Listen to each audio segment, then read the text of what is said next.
Bonsoir à toutes et à tous, ravi de vous retrouver pour une nouvelle semaine d'Accès Direct. Accès Direct, c'est votre rendez-vous quotidien avec l'actualité et l'information en Savoie-Mont-Blanc en direct sur votre chaîne préférée. Nous sommes le lundi 23 septembre 2019, c'est parti pour 45 minutes de belles rencontres. Une émission très sportive ce soir, puisque je recevrai dans un premier temps Monsieur Michel Raymond. Il viendra nous parler de l'édition 2019 d'Annecy Cours pour Handisport. Nous découvrirons ensuite l'application Wimper, spécialisée dans la montagne avec son fondateur Tim McLean. Et enfin, un focus sur une discipline méconnue en France, le cricket, avec Christian Elston, le président du Haute-Savoie Cricket Club. Mais avant toutes ces réjouissances, j'ai le grand plaisir d'accueillir Fanette. Salut Sam. Salut Fanette, ça fait plaisir de te revoir. Bah écoute, c'est un plaisir également. Pour les titres de ce journal du 23 septembre 2019, on parlera notamment du Lyon-Turin, toujours au cœur de l'actualité. Voilà, avec une étape symbolique, c'est l'arrivée du tunnelier Federica au bout du tronçon, 9 km de tracé terminé, c'est celui entre les deux descendries, donc ça prend vraiment forme et voilà. Grosse cérémonie organisée avec pas mal de monde ce matin. Et puis des images assez impressionnantes au saisi. Effectivement, héliportage, on va basculer côté hiver, on sort tout juste de l'été. Et donc il y avait un héliportage de pylônes ce matin avec un remplacement de télésiège au saisie. Donc c'est des images tout le temps impressionnantes. Et là on va rentrer dans voilà, ces reportages qui préparent la saison d'hiver. On en réserve plein évidemment. Merci beaucoup Fanette, à tout à l'heure. Pour le journal. J'accueille à présent mon premier invité pour parler d'une très belle initiative dont on a déjà parlé sur 8 Mont-Blanc, à savoir Annecy Cours pour Handisport. Michel Raymond, bonsoir. Bonsoir. Alors vous êtes le président de l'association Handisport Annécien, oui, qui organise donc cette manifestation. Première question toute simple, Annecy pour le handisport, qu'est-ce que c'est? Alors le principe d'Annecy Cours pour le handisport, c'est d'inciter les gens à venir autour du stade d'Annecy, stade qui est souvent ouvert d'ailleurs et que les gens fréquentent pas forcément toujours. Donc c'est le 3e ou 4e mercredi de septembre et c'est la 35e édition. La course a lieu entre 8h et 20h, donc les gens viennent exactement quand ils ont des disponibilités. On a des scolaires, on a des associations sportives, on a des entreprises qui se mobilisent. Et le principe, c'est de venir courir, de totaliser soi-même les tours parcourus et de venir ensuite à la table de marque pour venir ajouter les distances parcourues les unes aux autres et tenter de battre des records. Alors on peut courir tout seul ou en équipe? Tout seul, en équipe, aux couleurs de l'entreprise, du club, déguisé. Il y a des fauteuils d'athlètes, il y a des mamans avec des poussettes, il y a des gens en situation de handicap qui viennent aussi des centres du bassin annécien. Il y aura possibilité aussi pour les valides qui le souhaitent d'essayer un parcours en fauteuil roulant qui sera mis à dispo. Voilà, il y a de l'eau qui sera en bordure de stade pour ceux qui viendront avec leurs Eco-Cup, très important. On en parlera tout à l'heure. Alors les chiffres de l'an passé sont très bons, hein, avec le record de 50 000 km parcourus par les 9 837 participants et participantes qui a été donc battu. J'imagine que l'objectif pour 2019, c'est de faire encore mieux, que ce soit en termes de kilomètres et en termes de participants. Alors, j'espère que la météo sera clémente. Ça n'a pas l'air vraiment au top, mais on y croit toujours. Et de dépasser le chiffre des 10 000 participants, ce serait vraiment un symbole très fort sur l'engagement des participants autour de ce symbole qui est Annecy Cours pour Handisport. Alors, qu'est-ce qui vous a poussé à créer cet événement? Alors, cet événement, il est antérieur à... Les gens venaient courir pour l'ARC au début, pour la recherche contre le cancer, dans le cadre de la foire d'Annecy. Et les gens qui venaient courir avaient leur entrée à la foire qui était gratuite. L'ARC est devenu ce que l'on sait. La foire d'Annecy s'est arrêtée. Et cet événement a été repris au départ pour une asso. Et ça devait changer chaque année. Et la première à avoir été choisie était la nôtre, Handisport Annécien. Et l'événement s'est tellement bien déroulé pour Handisport Annécien que du coup, on est resté au départ bénéficiaire de l'événement. Et maintenant, on est l'organisateur officiel de l'événement. Alors, on ne le répétera jamais assez, mais le sport apporte énormément aux personnes en situation de handicap. Pour preuve, dans les centres de rééducation, on propose déjà aux gens qui ont été traumatisés par la vie de pratiquer du sport. Je l'ai moi-même fait en centre de rééducation. Et ça permet une cohésion sociale, une mixité, une revanche sur son corps souvent aussi. Et le but de notre association, ce n'est pas de former des sportifs de haut niveau. Ces gens-là y arrivent sans nous. Mais plutôt de tendre la main à des gens qui n'osent pas forcément faire du sport et qui sont dans des situations difficiles, de mettre les supports aussi bien humains que matériels pour leur permettre de découvrir des sports et parfois de continuer la pratique pendant très longtemps. Justement, qu'est-ce que ça, très concrètement, un exemple précis, qu'est-ce que ça peut leur apporter? C'est quoi? C'est une libération, une manière de penser à autre chose, de continuer à y croire malgré la maladie? Moi, j'ai des exemples concrets en tête de personnes qui étaient un peu renfermées sur elles-mêmes et puis qui se sont vues offrir, par exemple, une initiation au ski pour débuter et puis qui sont devenus membres de l'équipe de France alors que ce n'était pas du tout leur but au départ. Et d'autres personnes qui osaient pas se montrer. Alors, il y a des émissions de télé maintenant aussi qui permettent de vulgariser le handicap, hein. Il y en a notamment sur les chaînes de France Télé avec des petites émissions sur un format assez court où le handicap se montre, où les gens osent finalement et du coup de leur proposer différents sports au sein de notre association, ça leur permet d'être en accord avec eux-mêmes souvent. Voilà. Alors c'est un événement caritatif puisque la finalité c'est de récolter de l'argent pour financer l'achat de matériel sportif. Exactement, on s'engage à présenter le matériel qui a été financé avec l'édition d'avant. Cette année, il y aura un bateau sur le stade. Alors, il ne pourra pas naviguer, mais il sera présenté. C'est un bateau qui a navigué, en tout cas, déjà sur le championnat de France, sur le championnat de Suisse, et qui navigue régulièrement sur le lac en partenariat avec le club de voile de Sévrier qui nous prête justement une partie de sa base pour pouvoir naviguer. Pour cette édition 2019, vous savez déjà à quoi vont servir les fonds? Alors pas encore, parce que la particularité des temps modernes, c'est qu'on a du mal à savoir à l'avance ce qu'on va avoir. Il y a des gens qu'on a contactés et qui se manifestent. On a eu encore des retours en début de semaine. Donc voilà, il y en a qui se manifestent parfois après. Il y a des entreprises qui prennent l'initiative de valoriser les kilomètres parcourus par leurs employés, par exemple. Donc ça peut être quelque chose d'assez sympa pour motiver la participation des salariés à l'événement. Et puis, du coup, ça fait parfois gonfler la cagnotte. Et en fonction de la cagnotte, eh bien, l'an passé, c'était un peu plus de 11 000 euros. Parce que le grand public ne s'en rend pas forcément compte, mais le matériel adapté, ça coûte relativement cher. Le matériel sportif coûte cher en général, mais le matériel adapté, c'est pas du matériel grand public la plupart du temps. Donc, il coûte toujours un peu plus cher que le matériel pour valide. Alors en plus, vous l'avez évoqué, en plus d'avoir un caractère caritatif, sportif, Annecy Cours pour Handisport est également un événement éco-responsable. Ça aussi, vous y tenez? Ah, on y tient et alors le Grand Annecy nous y oblige et je trouve ça très bien quelque part. Les gens n'ont pas toujours le réflexe et là on sera vraiment intransigeant. C'est-à-dire qu'on va distribuer de l'eau pour ceux qui viendront avec le récipient. On mettra des éco-cups à dispo sous caution évidemment. Et voilà, on joue le jeu de l'éco-responsable au maximum. Le chargé de mission d'Handisport récupérait des totems de tri aujourd'hui au sein de la ville. Voilà, donc, on fait de notre mieux pour que cette rencontre qui mêle handicapés, valides, familles, sportifs, scolaires, etc., soit un bel événement et placé sous le signe du sourire. C'est tout à votre honneur. On rappelle donc la date, le lieu. La date, donc, c'est ce mercredi, le mercredi 25 septembre, entre 8h et 20h, au Parc des Sports d'Annecy.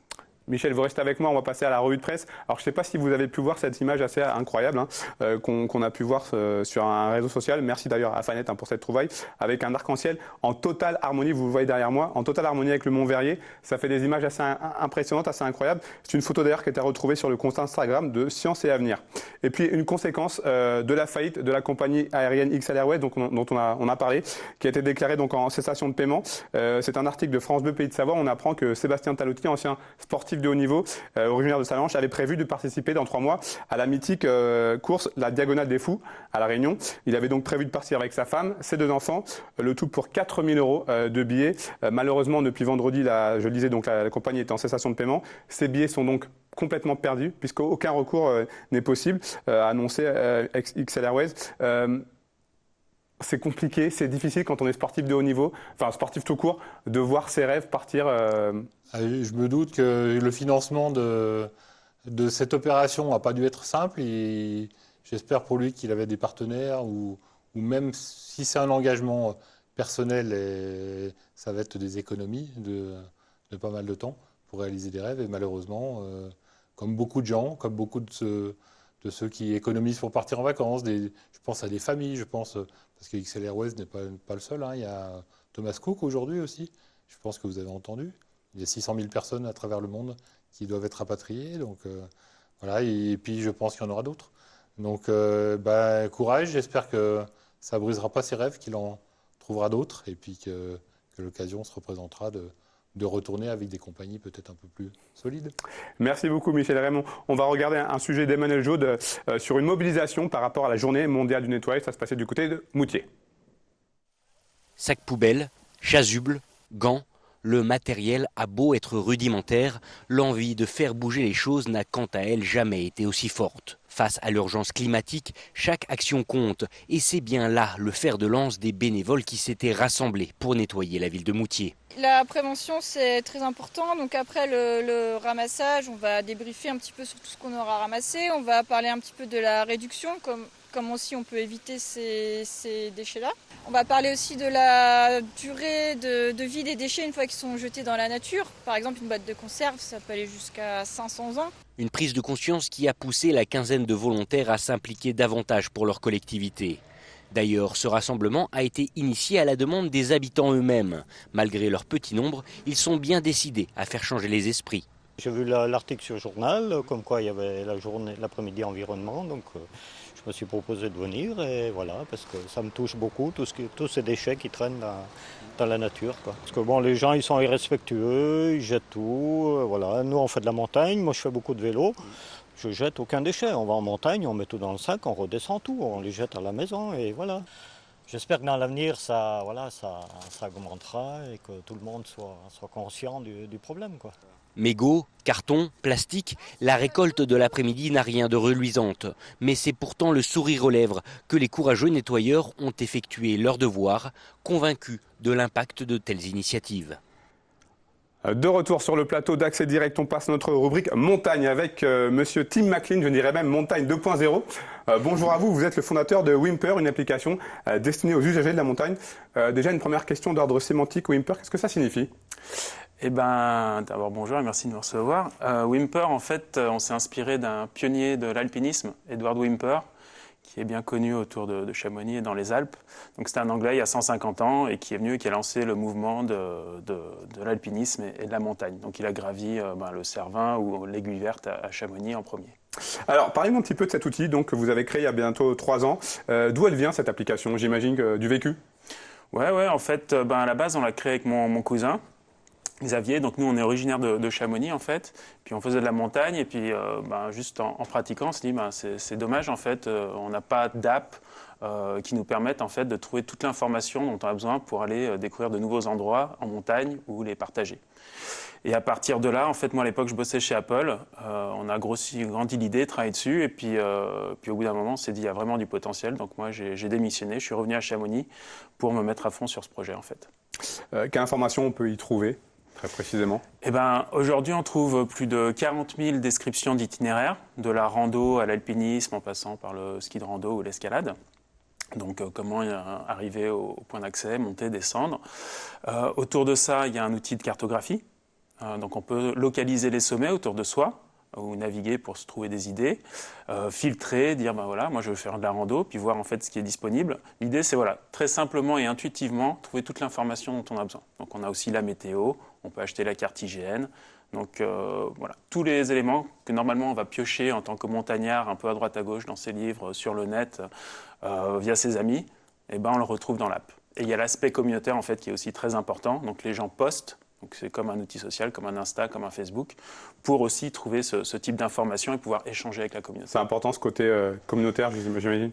C'est la colle du projet quelque part. Enfin, le communautaire c'est important, mais c'est subjectif, donc on ne peut pas faire juste avec ça. Mais ça va nous permettre en fait d'être notifié. Je peux suivre un sommet, je peux suivre un ami, je peux suivre la chamonnière qui donne les conditions en montagne. Et dès qu'il y a quelque chose, hop, j'ai une notification et je sais ce qui se passe. Ça doit être un travail assez minutieux, laborieux pour récolter toutes ces informations. Oui et non. En fait, nous, on a travaillé dès le départ avec la base de données Camp to Camp, qui est une grosse base de données référence dans les Alpes. Après, nous, notre travail, c'est aujourd'hui en fait de récupérer un maximum de sources d'informations et après, en fait, le redesigner pour que tout puisse être, encore une fois, simple, design et intuitif. Et après, autour de ça, aujourd'hui, maintenant, on commence à travailler avec des éditeurs professionnels comme François Damilano à Chamonix ou Gilles Bruno pour proposer aussi des topos professionnels à la vente. Alors vous êtes sur ce plateau pour nous parler d'une campagne de financement participatif que vous avez lancée. Pour quel but, pour quel objectif vous êtes-vous lancé dans cette aventure ? Eh ben, nous, dès le départ, on est une entreprise. Donc, on pense qu'il y a vraiment un potentiel pour en vivre et avoir une app qui soit vraiment utile, mais qui puisse faire vivre une équipe. Donc, moi, j'étais venu il y a 1 an, en fait. C'était le début du projet. Donc, l'idée, c'était d'abord de créer de nous-mêmes, en mettant de notre temps et de l'argent de notre poche, pour avoir déjà une base, une app qui tourne. Donc, aujourd'hui, elle est sur Android, sur iPhone. On a les premiers services payants. On a plus de 20 000 utilisateurs et 1% de gens qui payent pour les services. Et la levée, en fait, c'est passer la prochaine étape. Donc c'est vraiment structurer l'équipe, commencer à embaucher des personnes pour être une équipe de 5-6, pouvoir investir en marketing et vraiment créer l'app de nos rêves. Et sur ces 2 années, en fait, ça va vraiment commencer à se concentrer plus sur la randonnée. Parce qu'au départ, on s'était concentré sur le monde un peu plus spécialisé, d'alpinisme, d'escalade et de ski de rando. Donc c'est faire des outils qui vont pouvoir aussi être à la portée de tout le monde.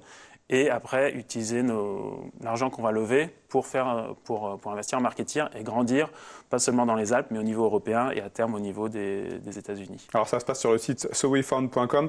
Donc si on veut investir et donc entrer tout simplement dans le capital de Wimper. Ouais, en fait, aujourd'hui, on ouvre le capital à hauteur de 25% à peu près. On recherche 400 000 €. Donc, on a lancé la campagne il y a un peu plus de 2 semaines. Vous en êtes à combien, là, à peu près ? On est à 40% de sécurisé. Donc, pour l'instant, ça prend très bien. Et en fait, donc on discute avec des business angels, donc des investisseurs pros, mais aussi, grâce à SoWeFund, en fait, on peut ouvrir l'ouverture du capital à monsieur et madame tout le monde. Donc, à partir de 100 €, on peut déjà commencer à acheter des actions Wimper pour nous aider à nous développer. Et à terme, on pense que ça peut devenir profitable, ce pourquoi les gens investissent aussi. Qu'est-ce que vous diriez à une personne là, qui nous regarde, qui serait intéressée pour investir et rentrer donc, dans le capital de Wimper ? Eh ben, aujourd'hui, déjà, si vous croyez au projet, déjà, essayez l'app, rien que ça. Voyez ce que ça peut vous apporter. Allez sur le site SoWeFund, parce que sur le site, en fait, on explique vraiment tout notre business plan, business model, notre vision à moyen terme et long terme. Et à partir de là, si vous croyez dans le projet comme nous, rejoignez la cordée et aidez-nous à franchir cette prochaine étape. En quoi cette personne serait-elle gagnante à entrer dans ce capital ? Eh ben, pour un investisseur, c'est simple. Ce qu'on dit aujourd'hui, nous, on considère d'ici 5-6 ans, on pourra multiplier la mise fois 40. Maintenant, c'est une start-up. Donc c'est très risqué, il faut aussi le dire aux gens. Quand on investit dans une start-up, il y a un gros risque qu'on perde sa mise. Maintenant, nous, on pense que l'objectif, c'est de devenir l'app de référence mondiale de la montagne. Si on arrive à ce niveau-là, c'est-à-dire dans 5-6 ans, avoir une dizaine de millions d'utilisateurs, les services payants pourront être rentables. Je rentre un peu plus dans le technique, mais aujourd'hui, on a 1% de gens qui payent pour un service. Si on arrive à 10 millions d'utilisateurs et 3% qui payent pour des services, l'app pourra tourner et c'est à partir de ce moment qu'on pourra considérer, voilà, elle est rentable, elle pourra peut-être se revendre ou lever une série B, c'est-à-dire faire entrer de nouvel argent et ces investisseurs pourront faire fructifier leur investissement. Merci beaucoup, Tim Mackin. Bon courage pour la suite. Merci à vous. Merci bien. Au revoir. Allez, on passe notre dernière rubrique, la rubrique sport. On va remettre un petit peu le plateau en place. Alors, je vous en prie. Alors, vous le savez, Accès Direct, c'est une émission découverte avant tout. Et donc, ce soir, on va essayer d'en savoir un peu plus sur le cricket avec mon invité, Christian Leston. Bonsoir. Alors, vous êtes le président du Haute-Savoie Cricket Club. Du cricket en Haute-Savoie, quelle drôle d'idée. Comment est-ce que c'est arrivé ici ? C'est arrivé ici parce qu'en 2016, c'est vraiment la fermeture de Jong à Calais. Beaucoup de réfugiés s'étaient déplacés en France. Et j'ai reçu un appel d'Ancrage à Annemasse. Et pour demander moi, parce que moi je jouais le cricket avant en Angleterre. Vous êtes anglais ? Je suis anglais, oui. C'est l'accent.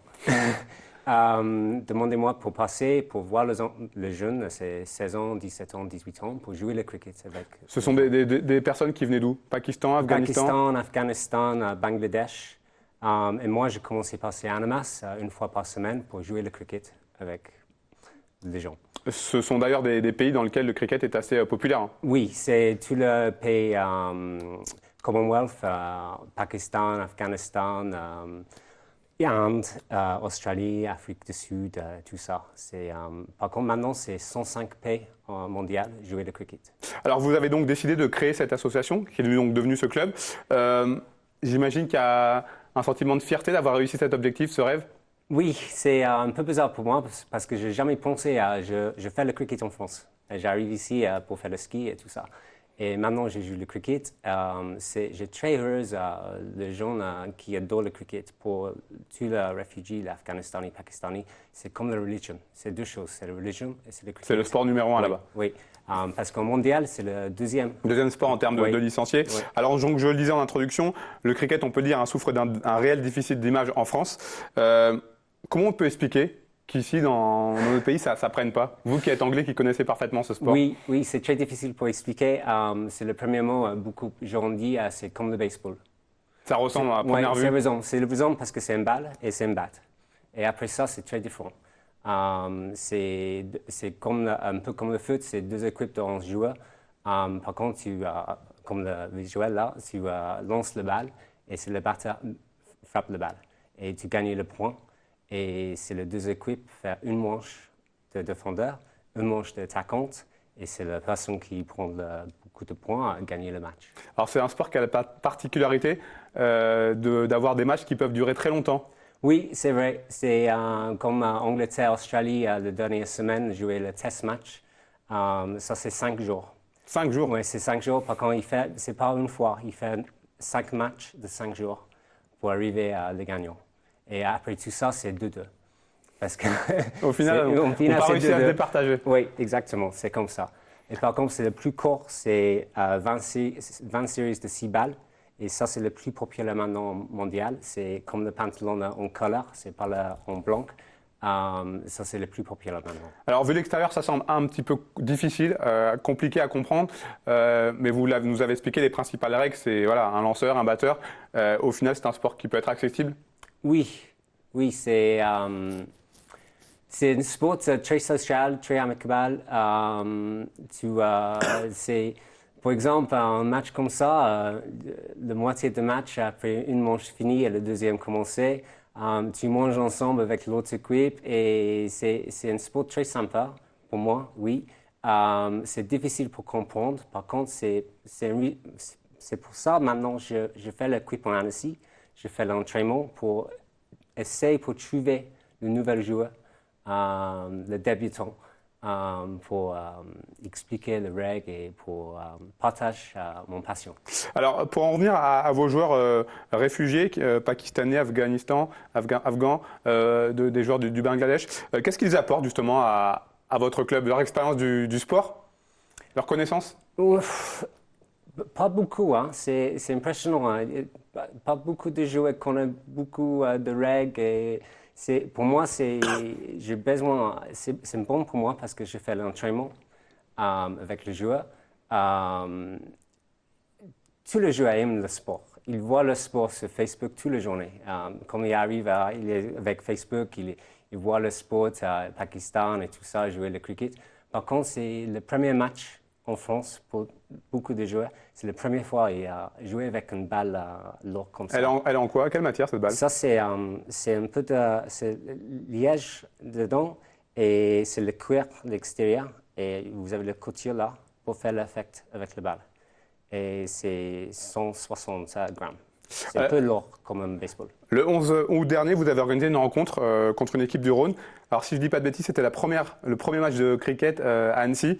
Quel retour vous avez eu là, de cette confrontation? Nous jouons beaucoup de fois avec Lyon. C'est le Rhône Cricket Club à Lyon. Il avait un stade à Lyon. Et j'ai joué là, j'ai joué avec l'équipe Genève. Par contre, pour moi, c'est le rêve pour faire un match à Annecy. Et merci pour le mairie pour trouver l'endroit pour jouer. Et c'est bien passé. Et c'est mon idée avec Lyon, c'est pour faire une coupe de Rhône-Alpes. Et maintenant, chaque année, c'est l'idée pour jouer pour la coupe. Bon, j'imagine que la suite, c'est continuer ce développement du cricket ici en Haute-Savoie. Le développement, c'est toujours avec les réfugiés. Par contre, pour moi, c'est vraiment, j'ai 2-3 bons joueurs qui font l'entraînement aussi. Et j'espère commencer pour entraîner les enfants. Parce que je fais un jour avec les enfants et j'ai 20 enfants arrivés pour jouer. Le française, anglaise, l'espagnol et tout ça. Et c'est bien passé. Et j'espère pour développer l'enfant. Et aussi, l'autre côté, j'ai reçu beaucoup de mails et tout ça. L'association de réfugiés à Grenoble et Chambry pour demander l'aide pour construire un équipe là aussi. Bon, on Et espère, on va croiser les doigts. Alors. Oui, c'est dans mon tête pour peut-être un jour pour faire 2-3 équipes en Savoie. Merci beaucoup, Chris. Merci beaucoup. Très très bonne continuation. Merci. C'est fini pour cette première partie. On se retrouve dans quelques minutes pour le journal présenté par Fanette de Buisson. On parlera notamment du Lyon-Turin. À tout de suite.